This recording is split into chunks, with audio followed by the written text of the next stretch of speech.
जद का मतलब होता है गिरफ्त। माना कि क्लैट की जद में है तो क्या मुस्कुराना छोड़ दें? थोड़ा सा मुस्कुराइएगा, हंसने को ना पोस्टपोन मत करिएगा 23 जुलाई तक। थोड़ा सा बाहर जाइएगा, थोड़े से सॉन्ग सुनिएगा, थोड़ा सा म्यूजिक सुनिएगा, क्योंकि जब जिस रूम में आप हैं ना, जब उसकी दीवारें आपसे क्वेश्चंस पे क्वेश्चंस कर रही होंगी तो बाहर की हवा आपको आंसर जरूर देगी। तो इस टाइम में हमें जब स्ट्रेटजीज प्लानिंग के साथ साथ हमें ऐसे लोगों की ज़रूरत भी है जो हमें होप दे सकें, थोड़ी सी उम्मीद दे सकें। हमारी प्रिपरेशन अच्छी है बट थोड़ी सी होप कि हाँ हम कर लेंगे, हम कर सकते हैं, हम अपने एफर्ट्स और लगा सकते हैं। ये जो होप देंगे ना, उन लोगों से आप थोड़ा जुड़ा रहिएगा।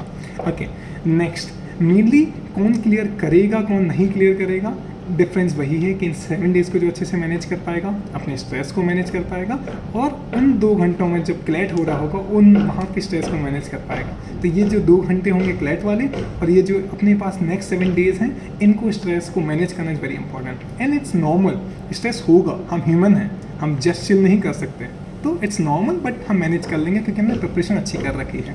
ओके, स्टार्ट विद दिस, क्योंकि नॉर्मल, क्योंकि इस प्रोसेस का पार्ट हर कोई है।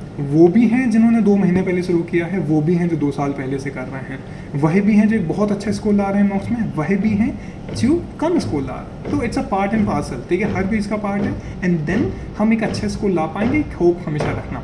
ओके, नेक्स्ट, अब हम जो इसका हेडिंग है, जो आज का वीडियो है, it's last 7 days plan for CLAT 2021, हम इसको स्टार्ट करते हैं। मेनली पहला काम जो आपको कर लेना है गाइस, अब तो पहले इसको नोट डाउन करते जाएगा। अगर इस वीडियो को आप देख रहे हैं, अगर आप सीरियस एस्पिरेंट हैं तो थोड़ा सा एक कॉपी पेन ले आइए, इसको नोट डाउन कर लीजिएगा हर पॉइंट के साथ साथ, क्योंकि यही आपका 7 डेज़ का प्लान है। स्ट्रेस कब नहीं लेना चाहिए? जब आपके पास प्लान हो, जो कि मैं आज आपको दे रहा हूँ। सेकंड, जब आप हार्ड वर्क करने के लिए तैयार हो। अगर आप वीडियो देख रहे हो दैट मीन्स आप हार्ड वर्क करने के लिए तैयार हो। एंड थर्ड, जब आपके पास कोई गाइड करने के लिए ना हो, मेंटर करने के लिए ना हो, क्योंकि इन 7 डेज़ में आप रुकेंगे, अब अटकेंगे, तो मैं हूँ वहाँ पे, मेरे नंबर्स आपके पास हैं, ग्रुप्स हैं, क्लैट मेंटरशिप प्रोग्राम ग्रुप हैं, अनुष्मिता, अनुपम, ये सब हैं, तो आप उनको टैग कर सकते हैं, ग्रुप पे पूछ सकते हैं। हर movement we can come and join and ask. एक और चीज़ हम कर रहे हैं, अब से आइए कल से हम स्टार्ट करें 9 to 11 वॉइस चैट पे लाइव रहेंगे हम। आपको जब भी आना है join, ask question and leave. आपका टाइम बहुत प्रीशियस है, वहाँ पे 1-2-3 घंटे नहीं रखना है आपको। आना है, क्वेश्चन पूछना है, चले जाना है। इन एडवांस में क्वेश्चन भेज देंगे और अच्छे से आंसर कर पाएंगे। तो 9 to 11 कल से विल स्टार्ट, वही क्लैट मेंटरशिप प्रोग्राम के 9 to 11 हम वॉइस चैट करेंगे। जब भी जो सो आपको बेसिक डाउट्स हैं आप वहाँ पूछ सकते हैं।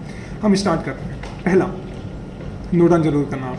पहला, हमारे लिए क्या करना है, हमने अभी तक जितने भी मॉक्स दिए हैं हम उनको रिवाइज़ कर लेना है। जितने भी 1, 10, 15, 20, 30 जो भी मॉक्स दिए हैं रिवाइज़ करना, क्योंकि ये नंबर काफ़ी ज़्यादा हो जाता है। जैसे 40 अगर हमने मॉक दिए हैं तो अराउंड हमने 6000 क्वेश्चन कर चुके हैं। हम मैथ्स के अराउंड 500-600 क्वेश्चन कर चुके होंगे। 4000 में से अराउंड हमें 1000 प्लस जीके के, 1000 प्लस लीगल के।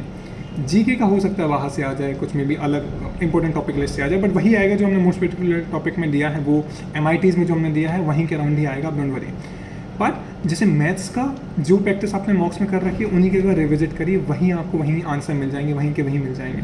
ठीक है, कैसे करना है, जब आप मॉक्स रिवाइज कर रहे हो एक्चुअली क्या करना है, आपको जीके को तो लर्न कर लेना है, लीगल को भी लर्न कर लेना है, देखने कौन कौन से कंसेप्ट पूछे जा रहे हैं, उनका एक लिस्ट बनाते जाना है कि यार ये बहुत पूछ रहा है, बार बार एडल्ट्री पूछ रहा है, सजेशन पूछ रहा है, UAP पूछ रहा है, ITEC पूछ रहा है, राइट टू इक्वालिटी पूछ रहा है, right to freedom of speech and expression पूछ रहा है, right to freedom of religion पूछ रहा है। लिख लीजिए, एक से रिजर्वेशन का क्वेश्चन आता है, लिख लीजिए, क्योंकि बाद में जब आपको मोस्ट इंपॉर्टेंट जो लीगल टॉपिक्स हैं, जो स्टैटिक के, उनको रिवाइज करने में काफ़ी हेल्प हो जाएगा।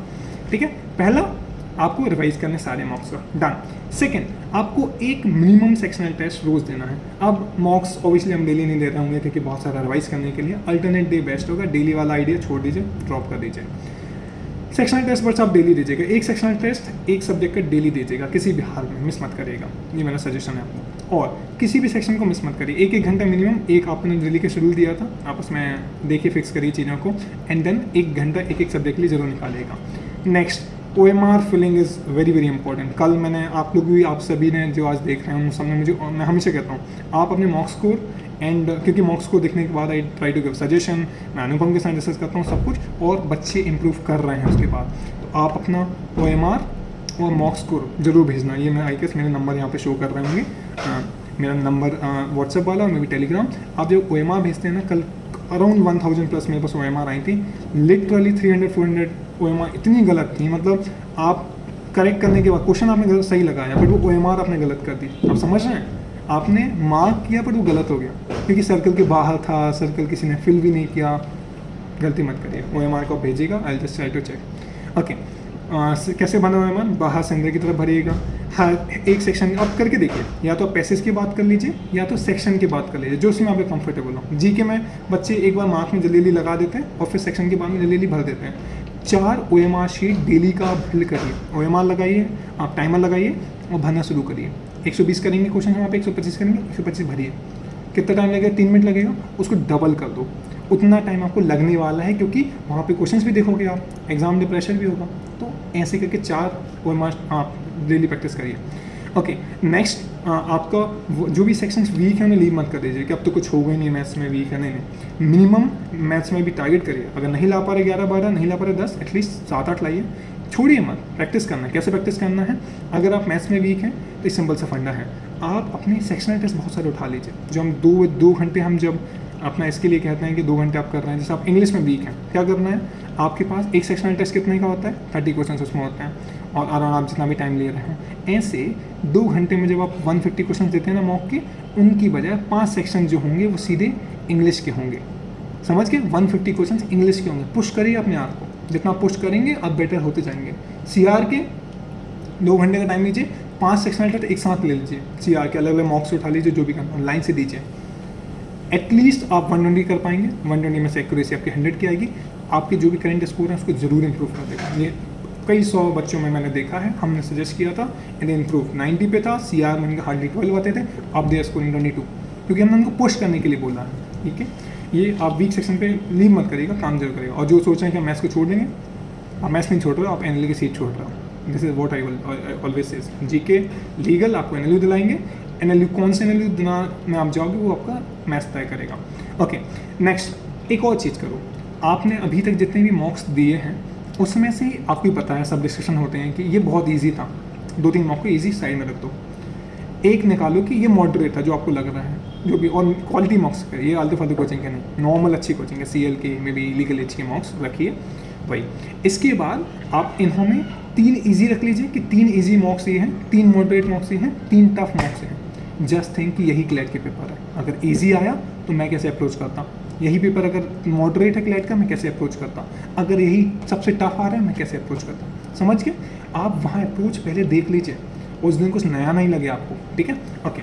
इसके बाद अब मैंने आपको जो मैं बुक कर रहा हूँ ना, अगर आप वीक है इंग्लिश में या CR में, 2 आवर्स स्ट्रेटेजी कहलाती है वो। उन 2 घंटों में अलग अलग सेक्शन देने के बजाय वही सेक्शन 5 दे दो। लीगल में क्वेश्चन ज़्यादा होते हैं, 4 सेक्शंस एक साथ लेके दे दो स्ट्रेच पे, बहुत अच्छे से आप इम्प्रूव करोगे। इसके बाद कितने मॉक्स देने हैं, कौन से मॉक्स देने हैं, कौन सी कोचिंग के मॉक्स देने हैं, आप कितने देने हैं? 3 से 4 मॉक्स, उससे ज़्यादा नहीं। एकदम आप सोचो कि 2 मॉक एक दिन के, नहीं, बिल्कुल नहीं देने हैं। 1 मॉक भी मत दो। आप टाइम ही कहाँ है, हमें करेंट विद रिवाइज करना। अभी मैं सेक्शन वाइज रिवीजन बताऊंगा ना, आपको समझेगा मैं करना है, इनफ रिवीजन करना है। तो 3 to 4 मॉक्स इनफ। लास्ट मॉक आपका कब होगा? 20 जुलाई को, एकदम 22 को देने मत जाना। अगर आपको लग रहा है कि देने हैं 21 को लास्ट, मैं सजेस्ट करूँगा 20 को। 21 को उस टाइम पे सेक्शनल टेस्ट कर लीजिएगा, that's up to you. But 22 को तो नहीं देना है, क्योंकि वो मार्क्स तुम्हारे वहाँ रह जाएंगे, हमें नहीं रहना है उस मार्क्स के साथ। कभी भी जब भी मॉक दो या जब भी एग्जाम देने जाओ, अपने मॉक स्कोर को छोड़ के जाओ, भूल जाओ। 60 ला रहे हो भूल जाओ, 110 ला रहे हो भूल जाइए, क्योंकि वो नया है। क्योंकि आप पुराना बर्डन लेके मत जाइए। पुराना बर्डन अगर कम मार्क्स आएंगे तो आपको फियर देगा, जो ज़्यादा आ रहे हैं वो ईगो देगा, दोनों काम नहीं आएंगे आपके। नेक्स्ट, आपको कितने मार्क्स देने हैं बता दिए, 4। कौन से देने हैं? 2 LE के रखिएगा, 2 CL के रखिएगा, लेटेस्ट वाले, पुराने नहीं, रिसेंट के रखिए। ठीक है, अब इन जो मॉक्स आप 3-4 देंगे, किसी भी हाल में इसमें आप अभी तक आपने कितना 80 अटैम्प्ट कर रहे थे, 90 कर रहे थे, 100 कर रहे थे, इनमें आप 125 प्लस किसी भी हाल में रखिए। क्योंकि always shoot for the moon, नहीं पहुंचोगे सितारों में गिरोगे, कहीं पे गिरोगे ना, लेकिन तो कोशिश करिए कि आप करो अच्छे से। आप मॉक्स में जब कर रहे हो तो पुश करो अटैम्प्ट को। हाँ, मैं उस दिन नहीं सुनना चाहता कि आपने 100 ही अटैम्प्ट कर पाए या 90 कर पाए, कुछ नहीं होगा उससे।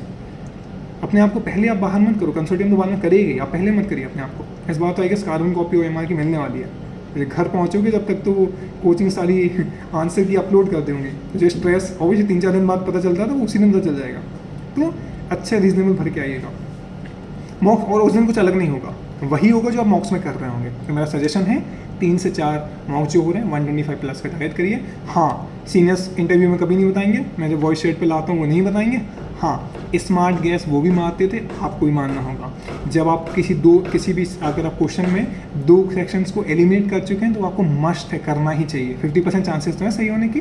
और हाँ, स्टूडेंट्स फ्लूक्स मारते हैं, थोड़े क्वालिटी फ्लूक्स मारो, थोड़े समझ के फ्लूक्स मारो, दिस इज वेरी इंपॉर्टेंट किसी पेपर में। आपको क्या लग रहा है कि 135 138 अटेम्प्ट ऐसे हो गए होंगे, सब कुछ पता होगा? नहीं होगा।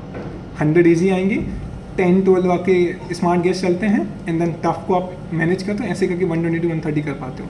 It's a very mind game. इसलिए मैं कहता हूँ प्रिपरेशन प्रैक्टिस हो गई जितनी होनी थी, अब हमें रिवीजन करना है और हमें अपने माइंडसेट को बिल्ड करना है। This is very important. कल जो हमने सेशन लिया था, हमने जो कल सेशन लिया था मेनली अभिकल्प के साथ, जो 137 रैंक था, मैंने उसमें वही कहा कि सर लास्ट का टाइम तो आप स्टूडेंट्स को बताइए कि हम हीरो सिंह हम मैं दोबारा आ जाऊँगा सेशन में, बट आई वॉन्ट कि स्टूडेंट्स स्ट्रेस ना लें, प्लानिंग करें और सही से प्लानिंग करें। नेक्स्ट, अभी तक आपने फाइनलाइज सीक्वेंस नहीं किया, अब कर लीजिए। 18 जुलाई का टारगेट है लास्ट, आप अपना सीक्वेंस फाइनल कर लीजिएगा। आप जी के लीगल पर मैं हमेशा सजेस्ट करता हूँ, फर्स्ट सेट खत्म, जी के लीगल पहले 50 मिनट में खत्म हो गया, 70 मिनट बचे, 75 क्वेश्चन है, जो भी आपका स्ट्रॉन्ग है, CR और इंग्लिश में देखो कौन सा स्ट्रॉन्ग है, उसको तीसरे पे रख दो। चौथे पे जो आपका बचा, चाहे इंग्लिश बचा हो तो CR ऊपर आ जाएगा, अगर इंग्लिश ऊपर है तो CR नीचे आ जाएगा, और लास्ट में मैथ्स। समझ के टाइम फ्रेम सब आपके पास है, PDFs हैं आपके पास ऑलरेडी। कभी भी इजी क्वेश्चंस नहीं छोड़ने हैं, जो मैंने कल की वीडियो में 130 वाले में अटेम्प्ट किया था। एक क्वेश्चन आया था बच्चों का, देखो 2 चीज़ें कर सकते हैं। जब आप किसी पर्टिकुलर टफ क्वेश्चन को एलिमिनेट कर रहे हैं ना, तो या तो आप उस सेक्शन को, उस पर्टिकुलर पैसेज को सेक्शन के एंड में कर सकते हैं, या तो उस पूरे पेपर के जब आप पेपर सोचो कि यार एकदम ही टफ है, एक्सट्रीम टफ को तो पीछे पुश करना, बट लग रहा है कि किया जा सकता है, बट अभी फ्लो नहीं टूटे तो पहले इजी कर लो सेक्शन के, और लास्ट में जब नए सेक्शन पे जाने से पहले उसको कर लेना। ये मेरा सजेशन है। मैथ्स के इजी क्वेश्चन कभी मत छोड़ना, गेम चेंजर होंगे वो। ऑल्सो एनालिटिकल प्रैक्टिस कर लीजिएगा। ये मैंने बता दिया आपको। अटेम्प्ट क्या रखना है ईजी वाले में, किसी भी हाल में 130 135 प्लस, अगर मॉडरेट आ रहा है तो 120 प्लस से कम नहीं जाना है। अब हम आते हैं कि मेनली अब ना अपने आप को लेवरेज मत दीजिए। हमें लेवरेज मिलता है, हम फैल जाते हैं। हमें लेवरेज देना है कितना, हर सेक्शन में लेवरेज कितना होगा, मे बी 3 to 4 क्वेश्चन का, ठीक है। जीके में 3 से 4 छोड़ देंगे, नहीं बनेंगे। लीगल में 3 से 4 छोड़ने का लेवरेज है, एकदम 10-10 का लेवरेज मत रखना, लेवरेज को कम करिए, ठीक है। This is my suggestion. Leverage मतलब हम छोड़ सकते हैं, मतलब एक पैसेज का एक रखें तो एटलीस्ट 25 तो आएंगे हमारे, 125 अटेम्प्ट कर पाएंगे, 130 कर पाएंगे। एकदम 8 का लेवरेज मत रखना। सेक्शन वाइज प्लान बताता हूँ, अब आप नोट करिए, बहुत इंपॉर्टेंट है। हम सब्जेक्ट वाइज सब्जेक्ट जाते हैं, हम जीके से स्टार्ट करते हैं। करंट अफेयर को कैसे करना है, बहुत सिंपल सा है। और कुछ स्टूडेंट्स बोल रहे थे कि सर हम आपकी वीडियो को 2x पे ट्राई करते हैं देखने का, नहीं हो पाएगा। मेरे को समझ नहीं आते हैं 2x पे, मतलब सिंपल पे 1x पे देख पाएंगे, मैं बहुत तेज़ बोलता हूँ, ठीक है। जीके वाले पार्ट के लिए सिंपल है। पहला आपकी प्रायोरिटी होनी चाहिए मोस्ट प्रेडिक्टेबल टॉपिक जो मैंने दिए हैं। सेट के रिजल्ट के बाद तो पक्के से, सेट के जो अपने स्लेट जो हुआ था सिम्बोसिस का, उसके एग्ज़ाम के बाद तो ट्रस्ट करना बनता नहीं, करना ही पड़ेगा, ठीक है। कर ही रहे हैं सब स्टूडेंट्स, ट्रस्ट कर ही रहे हैं। वेट में 120 टॉपिक्स की लिस्ट हमने दी थी, 6 के 6 वेट टॉपिक्स उसी में से आए थे एग्जैक्ट। आपको 24 को पता चलेगा कि इसी में से आने से पहले ही कर लीजिए। मोस्ट प्रेडिक्टेबल टॉपिक की लिस्ट लिंक प्रोवाइडेड है, उस ग्रुप पे मिल जाएगी आपको, कहीं से भी आप मुझे DM करेगा, आई सेंड यू। पहला प्रायोरिटी मोस्ट प्रेडिक्टेबल टॉपिक 55 है।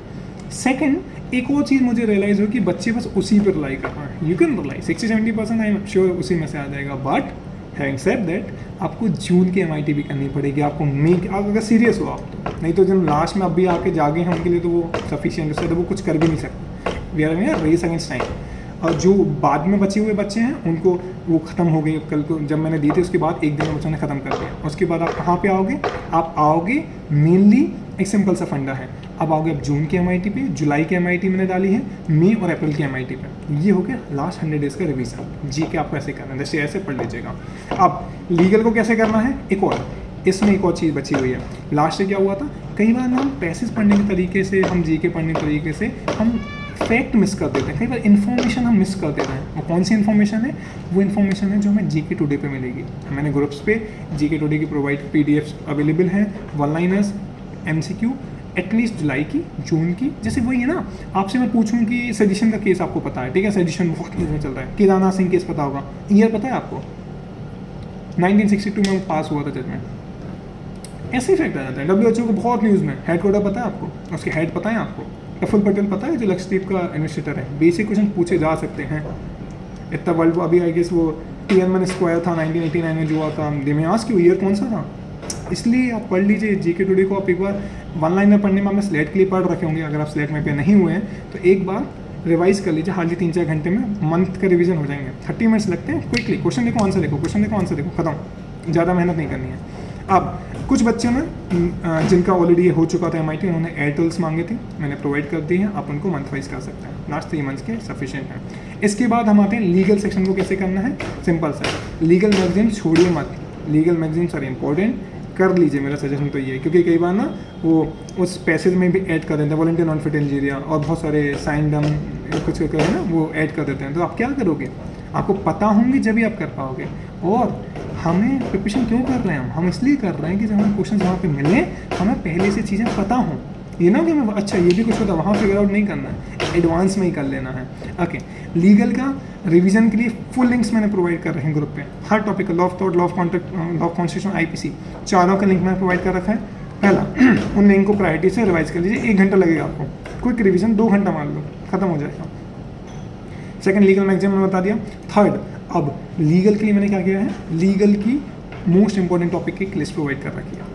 उसमें क्या किया है मैंने, करेंट के जो भी टॉपिक्स थे, सेडिशन, UAPA, एक तो वो मैंने जो न्यूज़ में है, MJ अकबर का Me Too केस हो गया, मेघालय हाई कोर्ट का कुछ जजमेंट हो गया, NGT का कुछ जजमेंट हो गया, जो सही में साइरस मिस्टेक केस हो गया, इनका एक लिस्ट प्रोवाइड कर रखे क्या करेंट लीगल से आने वाला है। एक चीज़ जो आने वाली है, मेडिकल नेग्लिजेंस, कल मैंने वॉइस चैट में भी कहा था, अभी भी कह रहा हूँ, आने ही वाला है। लास्ट ईयर क्या हुआ था, जैसे वो आया था ना, उन्होंने बोला था कि वाईजे गैस लीक का आया था, इस बार हो सकता है कि किसी हॉस्पिटल का एग्जांपल दें कि ये हॉस्पिटल में ये ऑक्सीजन लीक हुई, दे में आज की मेडिकल नेग्लिजेंस बताओ, बन जाएगा आप सही नो, बट पढ़ के जाओगे ज़्यादा बेटर तरीके से कर पाओगे। हो सकता है मेडिकल नेग्लिजेंस की कुछ एक लैंडमार्क जजमेंट्स हैं, मैं उसकी लिस्ट आपको दे दूंगा। तो ये होगी लीगल का इंपॉर्टेंट टॉपिक्स की लिस्ट, मोस्ट इंपॉर्टेंट। उसमें 2 चीज़ें होंगी, करेंट की न्यूज़, उसके बाद वो सारे कंसेप्ट जो करेंट से निकल के आए हैं। कौन से निकल के आए हैं, सेडिशन निकल के आए हैं, UAPA, IT act, article 15, article 19, ये सब निकल के आए हैं, वो मैं आपको बताऊँगा। डिफेमेशन काफ़ी न्यूज़ में चल रहा था, पैरोल न्यूज़ में चल रहा था, बेल की क्वेश्चन आए थे, एंटीसिपेटेड बेल के आए थे। तो ये सारे कंसेप्ट हैं, कहाँ से पढ़ने हैं,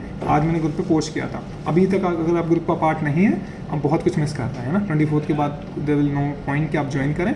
अभी लिंक्स हैं अप्लाइड मैनेजर प्रोग्राम का व्हाट्सएप ग्रुप प्रायोरिटी से, और टेलीग्राम आप ज्वाइन कर लीजिएगा। इसके बाद लीगल का ही हो गया, कंसेप्ट मैं दे दूंगा, IP लीडर्स और लीगल सर्विस इंडिया से पढ़ लीजिएगा। GK legal done, main priority यही 2 की है, यही 2 हमें अच्छे करने हैं, यही 2 हमारे NLE फाइनल करेंगे। अभी तक नहीं किया, इन 2 को कर लो कर लो कर लो।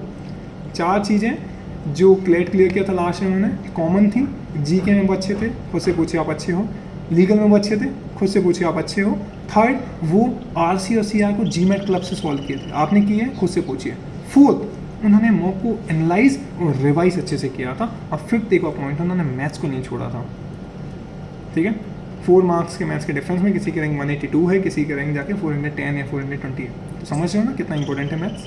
प्लीज़ लॉजिकल पे आते हैं, क्रिटिकल रीजनिंग के इंपॉर्टेंट टॉपिक्स क्या क्या हैं। अब लीगल के ना कंसेप्ट वाइज में टॉपिक भी आपको प्रोवाइड कर दूंगा। कई बच्चे कंफ्यूज हैं कि कोचिंग ने इंक्लूड नहीं किया है, ठीक है हम कर देंगे। लॉ ऑफ थॉट के मैं कुछ आपको शोर 20 टॉपिक्स दे दूंगा, गूगल करना, सीधे सीधे पढ़ लेना, कंसेप्ट आराम से हो जाएंगे। टेंशन नहीं लेना है, स्ट्रेस आउट जब होंगे जब चीज़ें नहीं हो, सब कुछ हाथ में ही आपके। क्रिटिकल रीजनिंग, कौन से इंपॉर्टेंट टॉपिक्स आपको रिवाइज करने हैं, कहाँ से करने हैं, MK पांडे के chapter number 3, 4, 5। GMAT Manhattan book को बेस बना लीजिए, और एक सेक्शनल टेस्ट GMAT क्लब से जरूर लगा लेना, 700+ के लेवल वाला।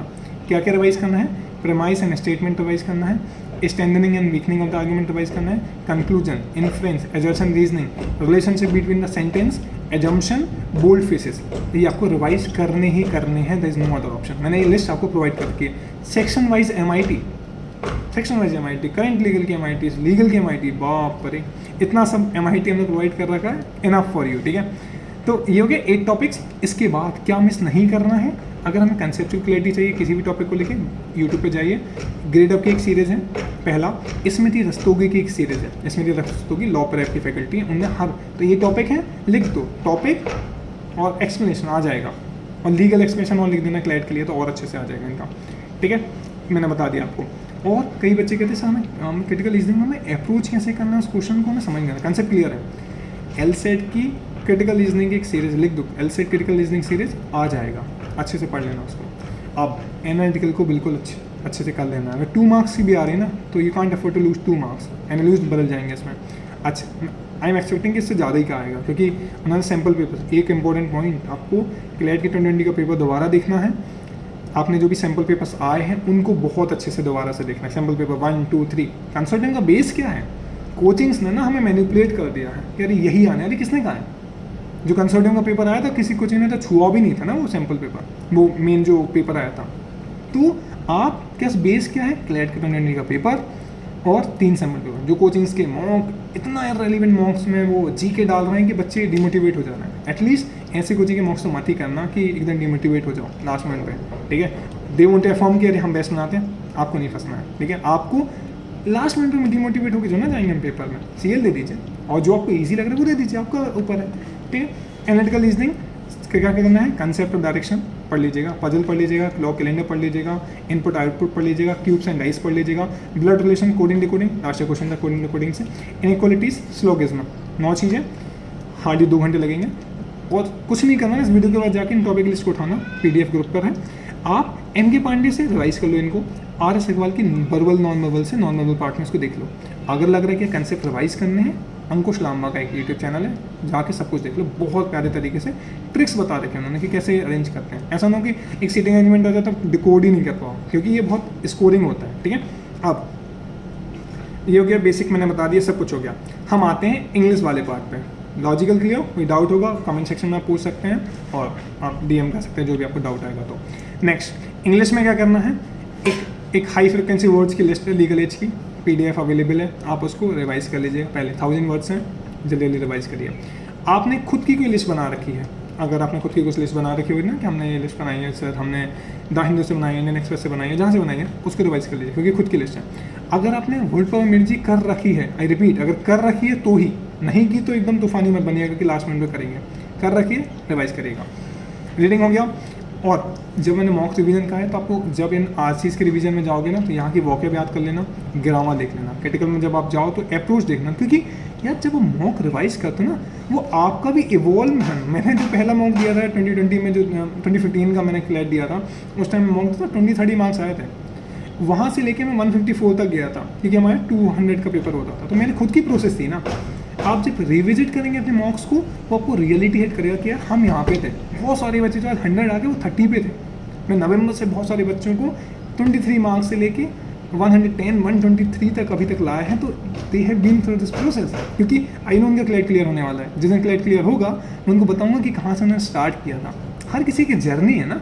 अब ना सोचिए कि आपकी जो मार्क्स है वही रियलिटी, अरे आप मूव करोगे, आप जो मैं कह रहा हूँ उतना करिए, सफिशिएंट है, ठीक है। नहीं मूव करोगे, कोई इशू आ रहा है, स्टक हो गया मॉक्स पे, मेरा नंबर आप ड्रॉप करिए, सीधे कॉल कर लीजिए, 5 मिनट में हम फिगर आउट कर लेंगे कि कहाँ पे कुछ इशू आ रहा है। क्योंकि मुझे पता है कि हम एक ट्रस्ट से मैं इतनी चीज़ें बोल पाता हूँ, क्योंकि लास्ट 6 महीने 8 महीने में हमने बच्चों को there are like around 90+ students हैं जो अराउंड हम 110 से ऊपर ला रहे हैं। उसके बाद अराउंड ऐसे तो बहुत सारे हैं, 100+ तो 150+ हैं। इसके बाद 500 कुछ हैं बच्चे जो 90+ ला रहे हैं, जिनको हम मेंटेन कर रहे हैं। उसके बाद 80+ वाले तो थाउजेंड्स में हैं, ठीक है। तो आई नो कि there is good number of people, ये सब एनएलयू में एंटर होने वाले हैं। आप अगर स्टक हो किसी भी मार्क्स में, ऑल्सो आप 100 पे भी हो ना तो ऑलवेज लुक फॉर द 110। आप 110 पे हो तो 120। हम जिन स्टूडेंट्स को 110 से 120 ले गए ना, प्रोसेस पता है, हार्डली 2 मिनट लगेगा explain it, don't worry, okay. अब रीडिंग कॉम्प्रिहेंशन में क्या करना है? 1-2 सेक्शन टेस्ट डेली देना है, बेसिक सा है। अपने मॉक्स को रिवाइज कर लेना है और 1-2 पैसेज टाइप के। जब आप कहते हो कि इंग्लिश में आप वीक हो, नहीं, आप गलत कह रहे हो। आप इंग्लिश के आरसीज में वीक नहीं हो, आप आरसीज के किसी पर्टिकुलर टाइप ऑफ क्वेश्चंस में गलत वीक हो। मे बी कभी इजी आ जाते तो आपसे सब बन जाता है, कभी हो सकता है साइंटिफिक आ जाए, कभी बायोलॉजिकल वाला कुछ टाइप हो जाए, रेनेसेंस पीरियड, हिस्टोरिक, करेंट वाले बन जाते हैं। तो जो एलिमिनेशन मेथड मैंने बताई थी वो काफ़ी काम आती है इस पर। जो नहीं पढ़ा है उसको थोड़ा पीछे पुश करिए, जो पढ़ा है उसको पहले अटेम्प्ट करिए, क्लियर। अब सोर्स क्या होगा? अरुण शर्मा की बुक बेस आपका सोर्स होगा। आपके पास अरिहंत की अगर बुक है वो आपका सोर्स होगा। इसके बाद जीमेट क्लब तो एक सोर्स है ही, 700+। इनिशियल लेवल पे जा रहे हैं जीमेट क्लब फॉरम, वेबसाइट है, अगर आपको नहीं पता है तो 600 to 700 लगाइएगा। अगर और ज़्यादा है तो फिर 700+ आप लगा सकते हैं, बहुत अच्छी क्वालिटी के आपको मिलेंगे। वोकेबलरी मैंने रिवीजन बता दिया है, ग्रामर का रिवीजन जरूर करेगा। Part of speech, figure of speech, voice, narration, ये लिस्ट मैंने ग्रुप पे पोस्ट की है, इनका रिवीजन करना बनता है। हाँ, अब revise the general concept of elimination and answer selection. कई बार ना जो एक्सप्लेनेशन होते हैं ना आरसीज के, वो देख लीजिएगा, उसमें एलिमिनेशन बताते हैं, उसमें आपको सिलेक्शन कैसे करना है। वो कई बार ऑप्शंस एलिमिनेट करके आप आंसर पे पहुंच सकते हो, वो सही अप्रोच होती है, टॉपर्स वही करते थे। अगर आप किसी भी पैसेज में स्टक हो जाओ due to some vocabulary work, भूल जाओ थोड़े कुछ लेके आगे बढ़ जाओ, कभी भी एक वोकेबलरी के बेसिस पे पूरा पैसेज का मीनिंग डिसाइड नहीं होता, वो हमेशा कंटेक्स्ट में डिफाइन होता है, ठीक है। इसके बाद मैंने आपको पूरा बता दिया है, एनालिटिकल हो गया, ठीक है। मैथ्स पे आते हैं। मैथ्स के लिए इंपॉर्टेंट टॉपिक्स नोट डाउन कर लीजिएगा, पीडीएफ में ऑलरेडी अवेलेबल है। रेशियो प्रोपोर्शन पहला, मोस्टली जो टेबुलर फॉर्म ऑफ आते हैं डीआई के वो यहीं से आते हैं, तो रेशियो प्रोपोर्शन कुछ भी नहीं करना है तो करना ही है, वैसे बाकी भी चीज़ें करनी है। Time and work, speed time distance, percentage, profit and loss, SI, common interest और एवरेज, मेंसुरेशन, ज्योमेट्री, बस ये 7 टॉपिक की जो लिस्ट है इन्हीं से आने वाला है। अब डीआई के फॉर्मेट कौन कौन से होते हैं जो आपको करने चाहिए प्रायोरिटी बेसिस पे?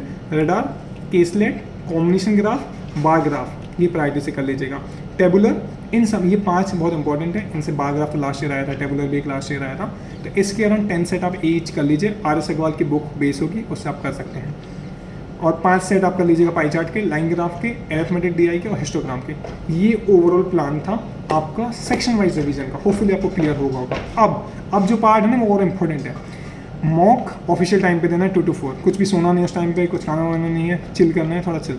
आपका जो लंच है 11 o'clock के राउंड से अब करने लगो, लास्ट वीक है, नहीं तो आप स्लीपी फील करोगे एग्जाम डे भी, भले उस दिन कुछ आप पाओगे भी नहीं but you will feel sleepy, ठीक है। अब जो आपको जो मॉक देना है अगला, मास्क पहन के दे दीजिएगा, ठीक है। उस दिन इनकम्फर्टेबल ना हो आपको। कौन सा पेन है? Surgical mask more than sufficient है, कहीं नहीं लिखा उसमें कि N95 पेन क्या है। सर्जिकल मास्क इनफ है, N95 आपको सफोकेट कर देगा। थाउजेंड्स बच्चों को सपोर्ट किया है, एक लड़की थी, I know her, and then suffocate कर दिया था, सिक्वेंट क्लियर क्लैट, काफ़ी ज़्यादा सी वाज पैनिकिंग, सर मुझे सांस नहीं ले पा रही हूँ, मैं वैसे लेट हो गई थी तो भाग कर आई हूँ, number of things she was saying, but उन्होंने अलाउ नहीं किया था उस मार्क्स को निकालने में। इसलिए वही मार्क्स पहनो जो आप उस दिन में पहन सको, so that you get habitual to it. वो मार्क्स का पहनना 1 मिनट आपको बचा लेगा ना, आप बहुत डिफरेंस आ जाएगा। नॉर्मल मार्क्स पहन के आप दिल्ली दीजिए और 2-3 मॉक्स आप साथ में ले जाइएगा, क्योंकि ये मॉक्स आपके साथ होने चाहिए ना। मास्क है, मॉक क्या बोल रहा हूँ मैं, ठीक है, मास्क होने चाहिएगा, देखिए हो सके टूट जाए ना तो 2-3 रख के जाइएगा। ब्लैक पेन, वॉल पेन वाले 2-3 ले लीजिएगा, कंसोर्टियम ने भी कहा कुछ 2-3 ले जाने हैं। सेम वही पेन आप यूज़ करेगा, आपकी वो पेन स्पीड डिसाइड कर देगा। अगर स्पीड आपकी हैबिचुअल पेन, एकदम नया पेन लेके मत जाना। 2014 में एक लड़की थी, बहुत ही टॉपर थी, वो जेल पेन ले गई थी, फेल गया था पूरा सा, रायता हो गया था वहाँ पे पूरा पेपर, कुछ नहीं होता, हार्डली से 10 मार्क्स ही आ पाए थे, क्योंकि पूरा उसको क्लियर ही नहीं था ना, उन्होंने अलाउ नहीं किया था। कभी अलाउ नहीं करते हैं वो, एडिशनल टाइम देंगे तो बच्चे उसको ऑब्जेक्ट करेंगे। वॉल पेन लो, सिंपल सा ब्लैक पेन है, उसकी हैबिट करो, वो एमआर फिल करने की, टाइमली फिल करने की कोशिश करिए। सेम स्लीपर्स पहनिए, जो स्लीपर आप एग्जाम में पहनने वाले हो ना, वही स्लीपर्स पहन के आप मॉक्स दीजिएगा, ठीक है, so that you are comfortable. नहीं देते तो एक्चुअल, बट मेनली अगर आप दे रहे हो स्लीपर्स तो वही होनी चाहिए, बिकॉज यू आर कंफर्टेबल। आपके क्लोज नॉर्मल होने चाहिए, एक्चुअली वेरी लाइट वेट, ऐसा नहीं कि एकदम फैंसी पहन के हम एग्जाम दे जा रहे हैं, कुछ वहाँ पे अलग नहीं करना है, नॉर्मली जाना है। अब आप ना हैबिचुअल मत होइए, मैंने सेइंग कि आपको अभी तक आपने अगर सिर्फ एक ही कोचिंग के मॉक्स दिए हैं, आपने बहुत बड़ी गलती की है, ब्लंडर किया है।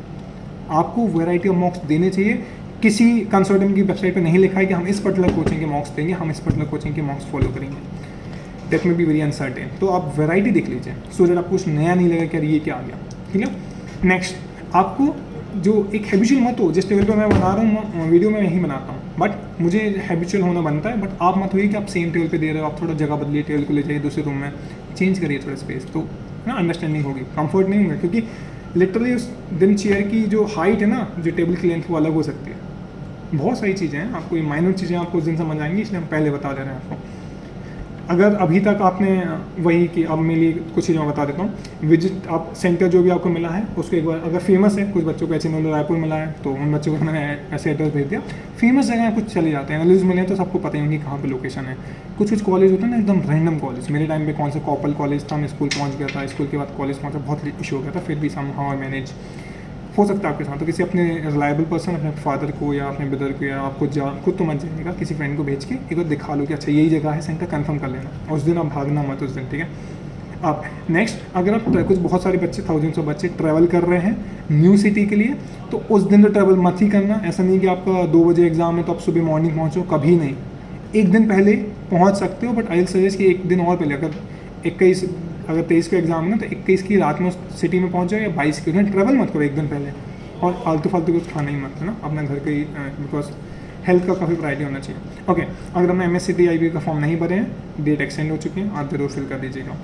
और हेल्थ का ध्यान रखना है, सेंटर में जाके किसी से बात नहीं करनी है, वहाँ पे लोग आपसे बात करेंगे दोस्त यारी बाहर, अगर वो अच्छे होंगे सीरियस तो वो आपके NLU में मिल जाएंगे, और नहीं होंगे तो नहीं मिलना हमें उनसे, ठीक है। किसी से हमें वहाँ दोस्त यारी नहीं करनी है। आप सेंटर पे टाइम से पहले पहुँच जाएगा।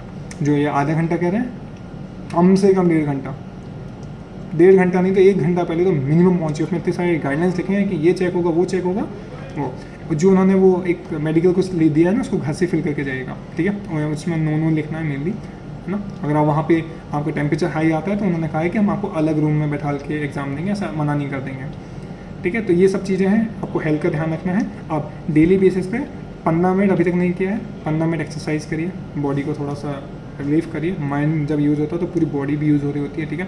और एक्सरसाइज करिए, 15 मिनट योगा एक्सरसाइज कर सकते हैं, मेडिटेशन कर सकते हैं। मेडिटेशन बहुत इंपॉर्टेंट रोल प्ले करता है आपके परफॉर्मेंस में, ठीक है। और अब से आगे क्या होने वाला है, 9 to 11 डेली बेसिस पे हम वॉइस चैट पे रहेंगे अवेलेबल। आपको जब ही आने जब आपका कुछ डाउट हो, आइए, डाउट पूछे, मैं रहूँगा, अनुपम रहेगा, मत रहेगा, 182 रैंक रहेगा, 137 रहेगा, इन्हें दिल्ली का 27 रैंक, सब कुछ रहेंगे वहाँ पे, हम सब रहेंगे वहाँ पे 9 से 11 कल से। आज तक बहुत सारा वर्क है MITs को लेके, वो हम करने वाले हैं। कल से हम रहेंगे, तो आप आके ज्वाइन कर सकते हैं, अभी तक मैं ग्रुप ज्वाइन नहीं किया, लिंक आपके नीचे है। इसके बाद ग्रुप्स का आप पार्ट बन जाइए, और कोई भी आपको आउट ऑफ द बॉक्स कोई भी डाउट आ रहा है कमेंट में डालिए। और अभी भी अगर आपने OMR अभी तक मुझे सेंड नहीं की है, जस्ट क्रॉस चेक कर लीजिए एक बार, मुझे OMR आप पिक्चर भेज दीजिए, लेट मी जस्ट सी कि एक्चुअली हम इम्प्रूव कर सकें। उस दिन गलती मत करना। एक स्टूडेंट को मैं जानता हूँ, one of the topper, but वो काफ़ी पैनिक करके उसने OMR काफ़ी गलत भर दिए थे, बाहर सर्कल नहीं कर रहे थे किसी में, इधर उधर अराउंड 37 क्वेश्चन कैंसिल हुए थे। बहुत होते हैं 37 क्वेश्चन। आप खुद सोचो, एक तो नेगेटिव होने हैं, और वो एक और चीज़, एक जो है ना, एक चीज़ आप जरूर देखिए, आप जब मॉक का एनालिसिस करेंगे ना, एक चीज़ आपको समझ आएगी कि हमारी हर मॉक में कितने आइडियल नेगेटिव हो रहे हैं। और क्या नेगेटिव, अब देखो अभी तक नेगेटिव कम नहीं हो पाता, अब एकदम कुछ आउट ऑफ द कुछ होगा नहीं, ठीक है। मान लो वो 20 है नेगेटिव, वो 30 है नेगेटिव, तो ये एक साइन है कि एग्ज़ाम डे भी 25-30 नेगेटिव होंगी। दिस इज़ अ सजेशन कि आप अटेम्प्ट ज़्यादा कीजिए। अगर 100 करेंगे, 30 नेगेटिव जाएंगे, आप 70 बचोगे, कहीं के नहीं रहोगे। इसलिए जैसे अनुपम कल सजेस्ट कर रहा था, उसका नेगेटिव उसने फिगर आउट किया कि सर मेरे 30-35 नेगेटिव होने ही हैं, हो ही रहे थे। उसने 137 अटैम्प्ट किए थे और 35 नेगेटिव हुए, नीचे आया और गलत हुए। At the end of the day 84 कुछ स्कोर आया, 414 रैंक आई। अब वैसे ही और बच्चे, कोई भी टॉपर आपको, अनटिल वो झूठ बोल रहा हो, कोई भी टॉपर ऐसा नहीं मिलेगा जो एकदम सबकी एक्यूरेसी बिगड़ती है ना। आप यहाँ 20 गलत करो, वहाँ 25 कर सकते हो। तो ऐसा मतलब कि अटैम्प्ट एकदम कम करो। तो हर बच्चे ने क्लैट 2020 के जो भी टॉपर हैं, उन सभी ने, जिनको मैं जानता हूँ, 1000+ को मैं जानता हूँ, हर किसी ने 120+ अटैम्प्ट किए थे। 20-30 गलत हुए, नीचे आए 100। वही हमेशा 130-135 एक अच्छा अटैम्प्ट होता है जो अगर आपको पेपर बन रहा हो तो। डिपेंड नहीं करता ना कि कौन सा सेक्शन ईजी आया, जो आपका स्ट्रॉन्ग है, वीक है, सब कुछ डिपेंड करता है। तो यही था गाइस आज की वीडियो के लिए। ग्रुप के लिंक्स नीचे हैं। आपको एक काम करना है, इस वीडियो देखने के बाद आपको अपने लास्ट 2-3 मॉक्स का स्कोर सेक्शन वाइज तरीके से मुझे इस नंबर पे ड्रॉप करना है। WhatsApp would be preferable, Telegram पे थोड़ा लेट अप्लाई आता है क्योंकि वहाँ बहुत सारे टेक्स्ट आते हैं। और OMR शीट भेजनी है, because I really want to see कि आप गलती ना करो। जो भी गलतियाँ हैं पहले ठीक कर लें, बाद में मौका नहीं मिलता है। All the best guys, chill करना। माना कि क्लैट की जद में है, मतलब ये नहीं कि हम मुस्कुराना छोड़ दें। Bye bye guys, thank you so much, all the best.